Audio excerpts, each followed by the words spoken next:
इयत्ता तिसरीच्या मित्रांनो नमस्कार. या आधीच्या पिरियडमध्ये आपण शेरास सव्वा शेर हा धडा वाचला होता आणि अर्थ समजून घेतला होता. नाही बघितला तो व्हिडिओ?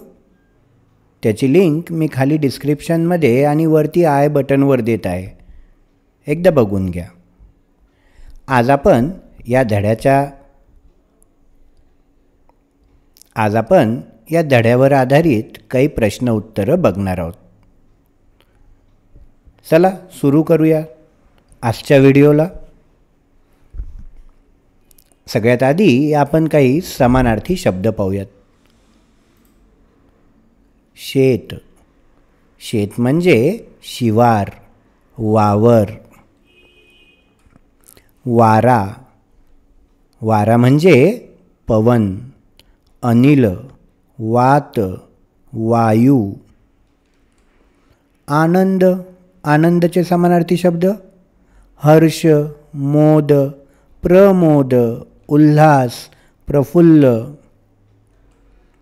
तर सोन्याचे समानार्थी शब्द सुवर्ण, कांचन, हेम, कनक, हिरण्य. बेगमी. बेगमी म्हणजे साठा. निसर्ग. निसर्गाचे समानार्थी शब्द सृष्टी, विश्व, त्रिभुवन, प्रकृती, ब्रह्मांड, जग. तर करुणाचे समानार्थी शब्द आहेत दया, मेहरबानी, कीव, कणव, माया, कृपा. त्या नानाकाकांच्या शेतामध्ये उंदीर कोपले होते. कोपणे म्हणजे चिडणे, रागवणे. तर पाण्याचा समानार्थी शब्द आहे जल, उदक, नीर, जीवन, तोय, सलिल. तोंड. तोंडाचे समानार्थी शब्द आहेत मुख, आनन, वदन, तुंड. अंधार. अंधाराचे समानार्थी शब्द तिमिर, काळोख, अंधकार, तम. हे तिमिर शब्दावरून मला एक प्रार्थना आठवली. माहिती आहे ना तुम्हाला? तिमिरातुनी तेजाकडे प्रभु आमुच्याने जीवना. छान प्रार्थना आहे. पुढचा शब्द आहे घर. घर म्हणजे सदन, गृह, निवास, धाम, भुवन, भवन, निकेतन, आलय, निलय असे भरपूर समानार्थी शब्द या घरचे आहेत. लक्षात ठेवा आणि सतत वापरतही राहा. सर्वत्र म्हणजे सगळीकडे. उंदीर. उंदीर म्हणजे मूषक. भार म्हणजे वजन. अरे ती एक म्हण आठवली आत्ता, खायला काळ आणि भुईला भार.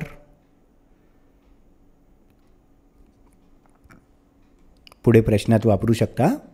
खायला काळ आणि भुईला भार. नुसता खातो आणि राहतो, काही काम करत नाही. नुसताच भार आहे या भुईला. भुई म्हणजे जमीन. पुढचा शब्द सकाळ. सकाळ म्हणजे प्रभात, उषा. तर संध्याकाळ म्हणजे सांज, सायंकाळ. दिवस.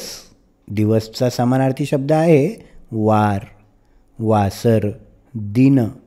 याच्यामध्ये पहिली विलांटी वापरायची दिनची. जर दुसरी विलांटी वापरली तर त्या दिनचा अर्थ होतो गरीब. आश्चर्य. आश्चर्य म्हणजे नवल. झाड. झाडाचे समानार्थी शब्द आहेत वृक्ष, तरु. तर रात्रीचे समानार्थी शब्द आहेत रजनी, निशा, तमी, यामिनी, विभावरी. आता आपण काही प्रश्नांची उत्तरं पाहूयात. नाना काकांच्या शेतात कोणते पीक होते? नाना काकांच्या शेतात तांदळाचे पीक होते. नाना काका का डोलत होते? नाना काकाचे शेत चांगले वाढले होते, भरपूर पीक आले होते. ते पाहून नाना काका आनंदाने डोलत होते. शेताची नासाडी कोणी केली? शेताची नासाडी उंदरांनी केली. नाना काकांची शेती का डोलत होती? वाऱ्याच्या झुळकेने नाना काकांची शेती डोलत होती. सर्वच उंदीर पिंपापाशी का धावत आले? नाना काकांनी फळीवर ठेवलेल्या खमंग भज्यांच्या वासामुळे सर्वच उंदीर पिंपापाशी धावत आले. झाडाच्या आडोशाला कोण लपून बसले होते? झाडाच्या आडोशाला नाना काका लपले होते. नाना काका लपून बसले होते. आता काय झाले असते त्याबद्दलचे काही प्रश्न पाहूयात. नाना काकांनी उंदीर पकडण्यासाठी पिंजरा ठेवला असता तर उंदीर त्या पिंजऱ्यात अडकले असते आणि नाना काकांनी ते उंदीर दूर फेकून दिले असते. त्यामुळे त्या उंदरांचे प्राण पण वाचले असते, हो की नाही? गरीब बिचारे उंदीर उगाच पाण्यात बुडून मेले. पुढचा प्रश्न. नाना काकांच्या शेतात साप असते तर? सोपी गोष्ट आहे. तर सापांनी उंदीर खाल्ले असते आणि त्या शेताची जमीनसुद्धा थोडीशी भुसभुशीत केली असती, जमिनीत बिळं करू. पण कदाचित शेतात येणाऱ्या माणसांना किंवा इतर प्राण्यांनासुद्धा त्या सापांमुळं काही नुकसान झालं असतं बरं. हे पण लक्षात ठेवा. नाना काकांच्या शेतात मांजर असते तर? सोपं आहे. तर मांजराने ते उंदीर खाल्ले असते. आता काही वाक्प्रचार आहेत, त्यांचा आपण वाक्यात उपयोग करूयात. जसं अधीर होणे. अधीर होण्याचं वाक्य, अधीर म्हणजे खूप मनातून इतकी तीव्र इच्छा होणे की हे आपल्याला करायचंच.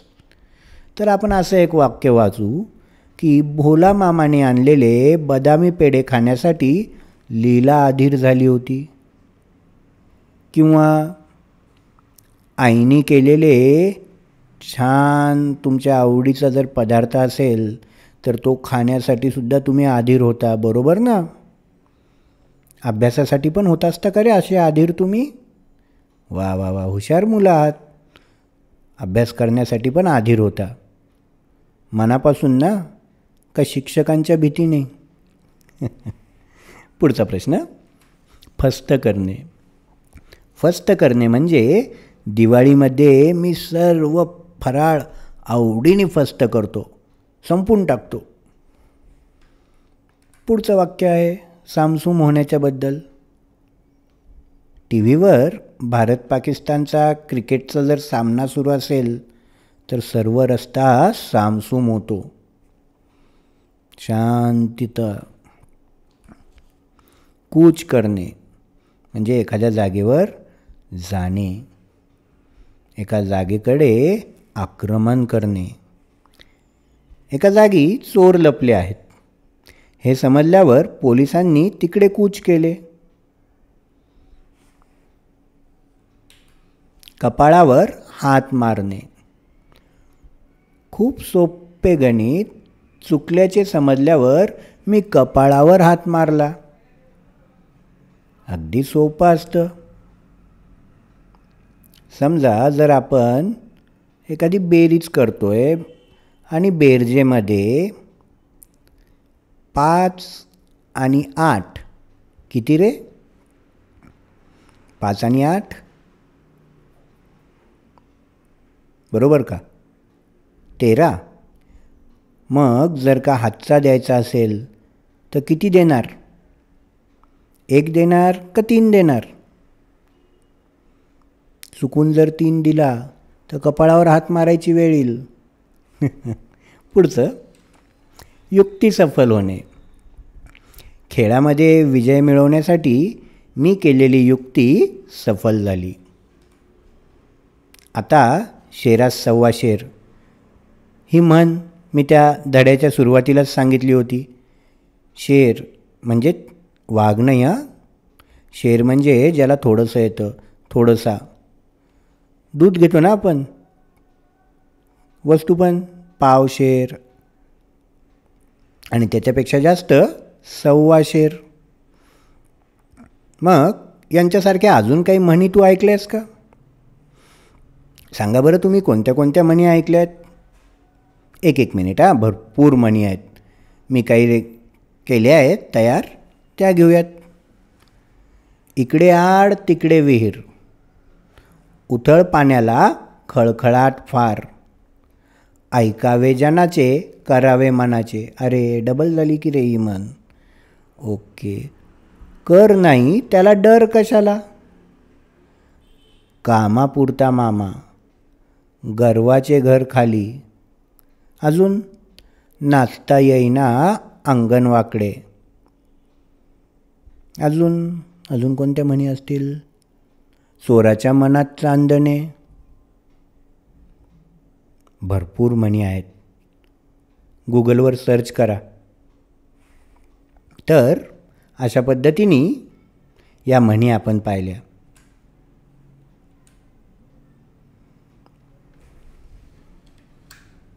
आता एक शेवटचा प्रश्न. खालील शब्दांच्या सुरुवातीला अ लावून नवीन शब्द तयार कर. किती सोपं आहे. धीर, त्याला अ लावलं म्हणून झाला अधीर. शक्य, अशक्य. स्वस्थ, अस्वस्थ. प्रकाशित, अप्रकाशित. तर अशा पद्धतीने आपण आज शेरास सव्वा शेर या धड्याचे प्रश्न उत्तरं पाहिले. आता पुन्हा एकदा हा व्हिडिओ लावा आणि सगळं आपल्या वहीमध्ये छान लिहा आणि मला पाठवासुद्धा बरं. माझा व्हॉट्सॲप नंबर पाठवताय ना पण व्हॉट्सॲपवर? माझा व्हॉट्सॲप नंबर आहे 9371727364. पाठवा, मलाही समजेल कोणी कोणी पाहिला आहे व्हिडिओ. आणि तुम्हाला जर काही अडचणी असतील तर त्यासुद्धा मला विचारू शकता. Bye bye.